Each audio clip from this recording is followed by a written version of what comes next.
plate-like. He's got a tentacle mustache and beard. And like I said, he is very stocky like a sturgeon.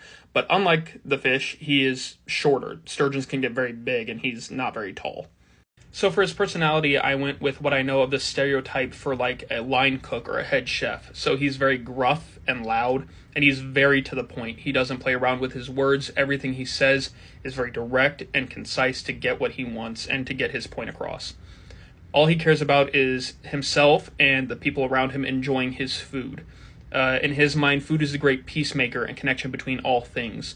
You know, the undead eat, monsters eat, animals eat, humanoids eat. The patrons that warlocks serve and the deities that the clerics and the paladins serve all eat in some way. So food is really the great equalizer between all things. He is temperamental, and he's always trying to think of a way to trick his patron into thinking its desires are being done, when in reality, he's just going out for what he wants. Dreb was trapped in the astral plane against his will by a great old one whose only desire is to consume all things. He was trapped in the astral plane so that he would gain the great old one's powers and get stronger.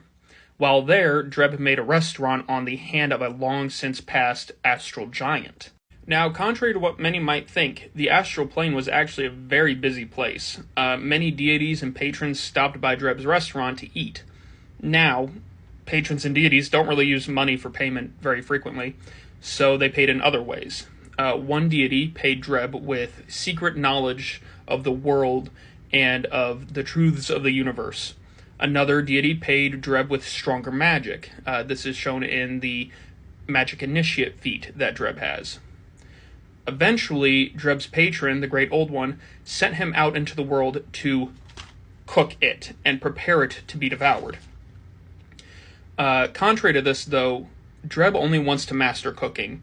And throughout his travels, he constantly has to trick his patron into thinking that it's being obeyed and its desires are being followed.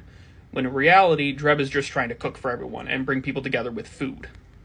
Dreb is a very simple character with a very simple goal. But I think the thing that could be really fun with it, depending on the DM, is the idea that a character has to constantly trick his patron to maintain his power.